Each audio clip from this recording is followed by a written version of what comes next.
Los migrantes secuestrados el pasado 30 de diciembre fueron rescatados sanos y salvos. Esto gracias a la coordinación entre autoridades estatales y federales, que dieron con el paradero de las personas en tránsito y así lograr liberarlas en 4 días. Este desenlace, desde luego, es un alivio para los familiares y otros seres queridos de los secuestrados, pero también para la sociedad mexicana entera. Esto arroja señales de un cambio de paradigma en un estado donde en el pasado se multiplicó la violencia, sumado a la ausencia de Estado de Derecho, la fusión entre crimen organizado y autoridades, la inseguridad generalizada y la pérdida de la paz social. ¿Quiénes están detrás de la industria del secuestro? ¿Qué sucedió? Yo soy Emerson Segura y esto es TV Migrante Informa.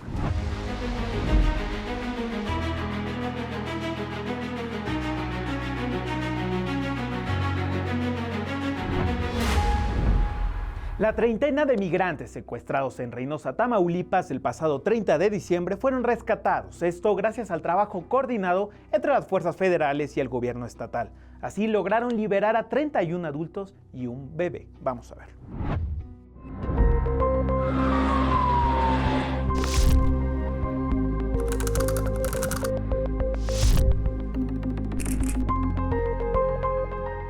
Celebremos que aparecieron con vida.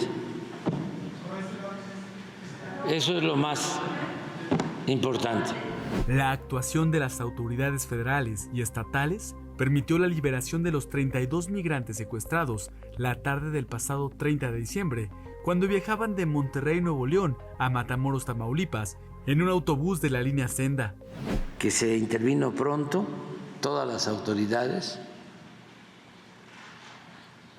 que es muy buena la autoridad, el gobernador de Tamaulipas, y nosotros le tenemos mucha confianza, como le tiene confianza el pueblo de Tamaulipas. Se presenta un caso como este y él está pendiente y actúa, y las autoridades locales ayudaron, la Fiscalía del Estado y actuó también la Guardia Nacional.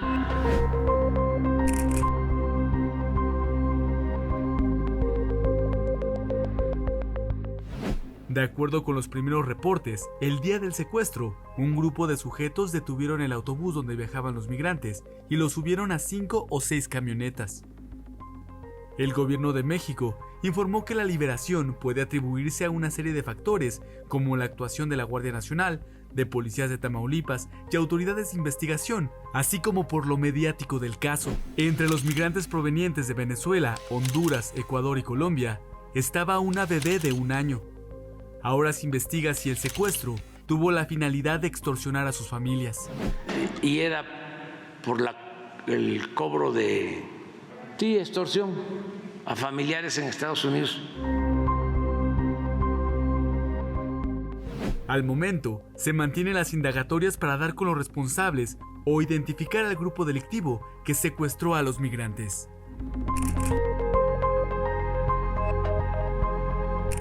Ahí está la Secretaría de Seguridad y Protección Ciudadana participando directamente en la investigación. Ayer tuve un reporte bastante bueno, pero no quiero compartirlo porque nosotros no queremos estarles diciendo a los delincuentes, oigan, ustedes ya los tenemos detectados. Pues sí hay muchas críticas porque no presento aquí cuál es la banda delictiva que está en Matamoros, en el caso de Río Bravo, interviniendo y afectando a la población migrante, haciendo estos casos de extorsión. Pero yo prefiero las críticas, estas que nos hacen, a avisarles a los delincuentes que ya hay un avance respecto de la investigación. Y sí le quiero aclarar que no fue por el pago del rescate que se liberaron a los 32 personas. Eso está muy claro, sí hubo el pago de algunos de ellos, de acuerdo a la investigación, a las declaraciones de ellos mismos en las carpetas de investigación. Parte de lo que dije ahí viene de manera general, no podemos decir esto dijo esto, no, porque son pruebas para que nos van a servir en el proceso. Preferimos detenerlos y preferimos, por ejemplo, guardar la identidad del chofer. Y estamos constantemente tratando esto, hablando con los gobiernos de todos los países, se portan muy bien todos los gobiernos para los retornos asistidos, procurando también que sea de manera voluntaria y no mandarlos sin ninguna posibilidad de tener trabajo. Se les está mandando con posibilidad de que puedan ellos tener empleo, formarse, capacitarse. Ahora estamos implementando un programa. Hay empresas mexicanas en países de Centroamérica, del Caribe, de otros países de América Latina. Entonces estamos buscando que el programa Jóvenes Construyendo el Futuro, que es un programa de formación, de capacitación, se aplique, que el migrante que retorne pueda trabajar en una empresa de México, de un grupo comercial o industrial de México, una empresa mexicana en ese país. En esta ocasión, como pudimos ver, los migrantes fueron liberados afortunadamente. Sin embargo, en hechos similares en el pasado, terminaron de manera distinta. En pleno calderonismo, 72 migrantes fueron ejecutados, suceso que tuvo lugar en San Fernando, Tamaulipas. Genaro García Luna estuvo al frente de una política de seguridad fallida que desató la violencia y la inseguridad en el país y abonó a la descomposición del tejido social, pero también que veía a las personas migrantes como daños colaterales de su estrategia de seguridad. Una de las tesis del brazo derecho de Calderón era que la violencia era producto solamente de enfrentamientos de grupos criminales, es decir, se mataban entre ellos. Sin embargo, las tragedias como la masacre de San Fernando, un caso emblemático, apunta a que esto no era cierto. Las redes de trata de migrantes durante el calderonismo fueron el blanco ideal de los grupos criminales. Y es que estos usaron a los migrantes en su pelea por el control territorial. La masacre de San Fernando fue perpetrada por los Zetas entre el 22 y el 23 de agosto de 2010 en el ejido de El Huizachal, del municipio tamaulipeco de San Fernando. El crimen dejó un saldo de 72 ejecutados, 58 hombres y 14 mujeres, en su mayoría inmigrantes provenientes de Centroamérica y Sudamérica. El argumento del gobierno fue que un grupo criminal temía que los migrantes que se transportaban en los camiones iban a apoyar al grupo contrario, pues ese era, en general, el modus operandi, y que cuando un grupo delictivo se encontraba con un camión desconocido transportando migrantes, pensaban que trabajaba para los contrarios y por eso decidía atacarlos. La realidad es que se estaban matando entre ellos. Era gente loca, drogada. El objetivo era generar miedo. ¿Cómo adquieres control territorial con esa estructura criminal donde no hay rangos, jerarquías, reglas? Mediante la violencia externa. No hay de otra. Así de sencillo. Esas eran las palabras de García Luna.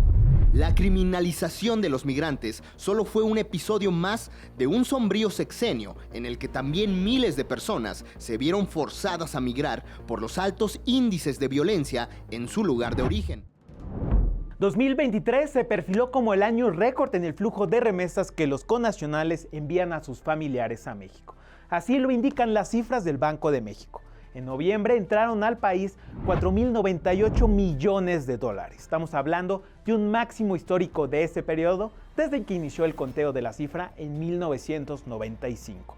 Por otro lado, según cifras de BBVA, la economía mexicana podría crecer 2.9% para 2024, mientras que las remesas podrían aumentar en 6.6%, acumulando una racha de 43 meses consecutivos de crecimiento desde mayo de 2020. Hay que señalar que México es el tercer país con más ingresos por remesas en el mundo, solo detrás de China e India. La Comisión Mexicana de Ayuda a Refugiados, la Comar, informó que 2023 registró un total de 140.982 solicitudes de refugio. Dicha cifra es más del doble de lo que se documentó en el primer año de la actual administración y se posiciona como el dato más alto desde que se tiene registro. Según la comisión, la cifra del año que terminó fue de 18.2% mayor a lo registrado en el 2022.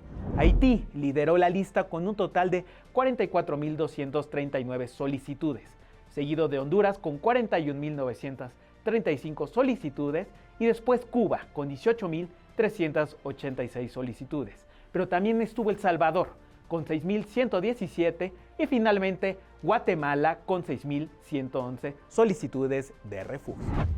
Y mientras tanto, en el sur del país se disolvió la última caravana de migrantes que en diciembre partió desde Chiapas con miras a llegar a los Estados Unidos. Esto después de que autoridades mexicanas se comprometieron a procesar a sus integrantes y así otorgarles eventualmente algún tipo de documento que les conceda la estancia legal en suelo mexicano.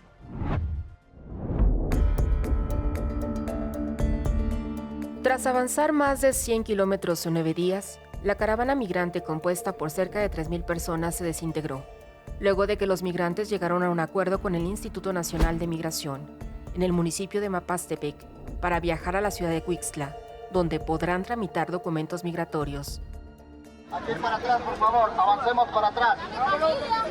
Avancemos para atrás, por favor.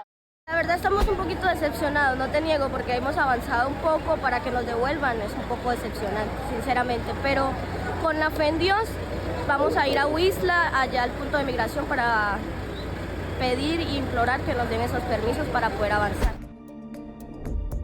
La caravana partió el pasado 24 de diciembre de Chiapas con destino a Estados Unidos y tras andar 105 kilómetros aceptaron la oportunidad de las autoridades mexicanas para familias, adultos mayores y grupos vulnerables.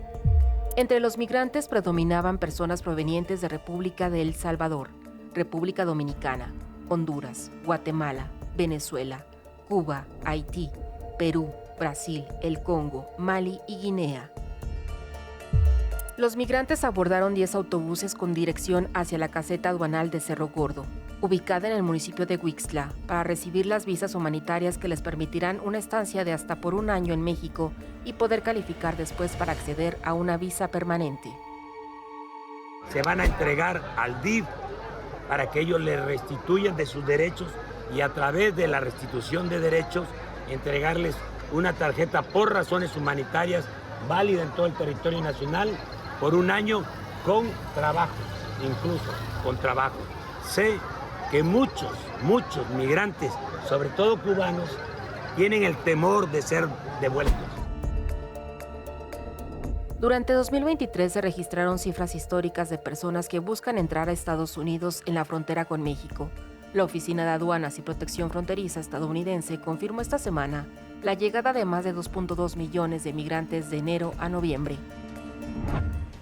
Y Francisco Garduño, titular del Instituto Nacional de Migración, afirmó que las 33 estaciones migratorias de esa dependencia se encuentran cerradas. Esto después de que en marzo pasado, tras el incidente en el que murieron 40 extranjeros en las instalaciones de Ciudad Juárez, quedaran cerradas y solicitaron a la Comisión Nacional de Derechos Humanos, la CNDH, que las certificara. Sin embargo, el titular afirmó que no ha habido respuesta de esa institución.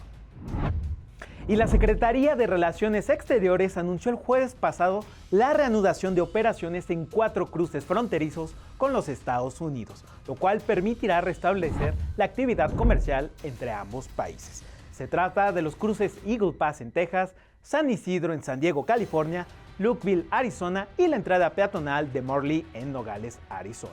Recordemos que esta situación fue uno de los ejes de la reunión que sostuvo el presidente Andrés Manuel López Obrador con la comitiva de funcionarios de alto nivel de Estados Unidos el pasado 27 de diciembre. Y el gobierno de Joe Biden ha solicitado a la Corte Suprema que permita a la patrulla fronteriza retirar el alambre de púas en la frontera entre México y los Estados Unidos. Esto significa una nueva escalada entre la disputa entre el presidente Joe Biden y el gobernador republicano de Texas, Greg Abbott, sobre la política fronteriza que debe conducir. Hay que recordar que el estado de Texas presentó el año pasado una demanda para detener el corte del alambre, alegando que destruye ilegalmente la propiedad estatal y socava la seguridad con el fin de ayudar a los migrantes a cruzar la frontera. Un tribunal federal de apelaciones ordenó el mes pasado a los agentes de la patrulla fronteriza que pusieran fin a esta práctica mientras se desarrolla el proceso judicial. Y el Departamento de Justicia, por su parte, presentó ahora una solicitud de emergencia pidiendo a la Corte Suprema que anule esa decisión. Y en su primera conferencia de prensa del año, el alcalde de la ciudad de Nueva York, Eric Adams, lanzó fuertes críticas justamente contra el gobernador de Texas, Greg Abbott. We're going to win because we're on the side of right. We're on the side of right, that human beings should not be treated in an inhumane manner. And so he's not on the side of right. Our country has always been a country of immigrants, a country of rules and regulations, and we will utilize those rules and regulations to stop what he's doing to cities in America. New York is a city where we fight bullies. Y con el objetivo de frenar el aumento de solicitantes de asilo enviados desde Texas a Nueva York, Eric Adams emitió una orden ejecutiva el miércoles 27 de diciembre. Esta orden exige que las compañías de autobuses charter que transportan migrantes notifiquen con 32 horas de antelación la llegada a la ciudad. La orden ejecutiva también requiere información adicional sobre la población transportada y establece que los autobuses charter deben dejar a los pasajeros en un lugar designado durante horas específicas. Esto para evitar el hacinamiento en las calles neoyorquinas. Por su parte, Lisa Sonberg, consejera principal del Ayuntamiento de Nueva York, declaró que ni un solo autobús de Texas ha cumplido con la orden. Además, señaló que los autobuses financiados por el estado de Texas, que antes dejaban a los migrantes en la autoridad portuaria, ahora están utilizando estaciones del tren en Nueva Jersey, proporcionando boletos de un solo trayecto de esas estaciones hasta la estación Penn. New York City responded similar to what Chicago did, very commonsensical, law and order to help us manage this humanitarian crisis. Executive order. Give us 32 hours advance notification. Tell us that the bus is coming into New York City. Let us know how many children do you have on board? How many adults, families do you have on board? Since we issued that executive order, not one bus from Texas has complied. Not one. There is the strategy, which we believe is being directed by the state of Texas, is purposely to try to evade the executive order. And I think that we're making a big mistake, that we're looking at the sink that's overflowing and not to force it. The national government needs to fix this problem. We got 3,000 migrants asylums last week. 3,000. The national government must fix this problem. And that's, I'm surprised our attention is not on the fact that this should not be happening to New York City, Chicago, Denver, Houston, El Paso, Brownsville, Texas. This should not be happening to cities. Y el gobierno de Texas ha enviado por segunda vez en los últimos meses un avión privado, un Boeing 777, con 355 migrantes centroamericanos en búsqueda de asilo político desde San Antonio a Chicago, aterrizando en el aeropuerto de Rockford. Esta acción, realizada sin previo aviso al alcalde Brandon Johnson, resalta la continuación de la política tejana de enviar solicitantes de asilo a ciudades lideradas por gobiernos demócratas. Biden's deliberate inaction has left Texas to fend for itself. The authors of the United States Constitution foresaw a situation when the federal government would be inattentive to states that faced challenges at their borders. Este segundo grupo de migrantes se suma a los más de 27,000 que ya se encuentran en la ciudad de Chicago. Esto a pesar de las bajas temperaturas registradas al llegar a menos 4 grados centígrados. Los migrantes recibieron abrigos y mantas de la Cruz Roja para hacer frente a las condiciones heladas. I've stood up 27 shelters. We are housing currently nearly 15,000 asylum seekers, providing mental care, health care, educating 4,500 students, while also creating a pathway to sustainability. But we cannot do this alone. We need more support from the federal government. Las canchas de la NBA le han dado la bienvenida a los nuevos rostros del básquetbol. Uno de ellos tiene raíces en la cultura mexicana. Su nombre es Jaime Jaques Jr., quien llega a las grandes ligas para demostrar el talento de la comunidad latina. Vamos a ver.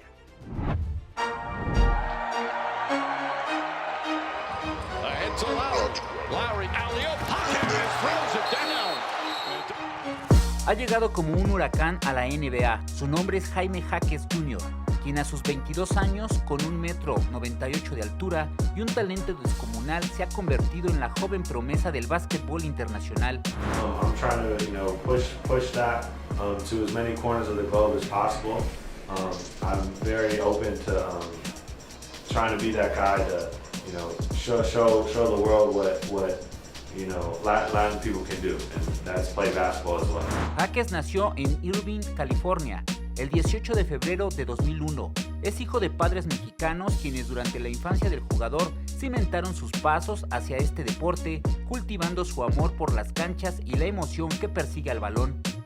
Antes de usar el número 11 del Miami Heat, comenzó su carrera deportiva en su etapa universitaria, pero fue en junio de 2023 cuando el joven basquetbolista alcanzó su sueño, convirtiéndose en el primer jugador de ascendencia mexicana en ser seleccionado en el draft 2023 de la NBA. El Triple J, apodo que su equipo le ha dado al jugador, ya ha sido titular ante el Minnesota Timberwolves en la reciente temporada 2023-2024. Inclusive ya ha superado algunos récords, entre ellos la marca de Juan Toscano como el jugador con más puntos en un partido de la NBA. Esto al anotar 31 puntos en un partido contra Filadelfia durante la Navidad. A los logros del basquetbolista se suma su enfrentamiento con la leyenda LeBron James, jugador estrella de los Lakers, a quien venció junto a su equipo con 110-96 puntos.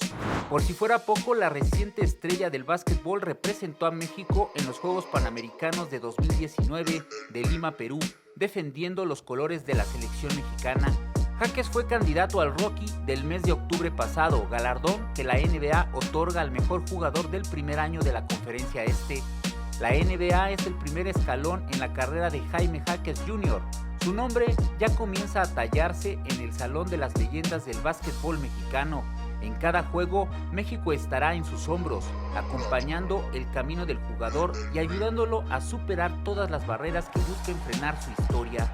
Con información de Omar Cordero, TV Migrante Informa. Muchas gracias por estar en TV Migrante Informa. Yo soy Emerson Segura y no se pierdan todo nuestro contenido en MX Plus y desde luego en Canal 14. Hasta la próxima.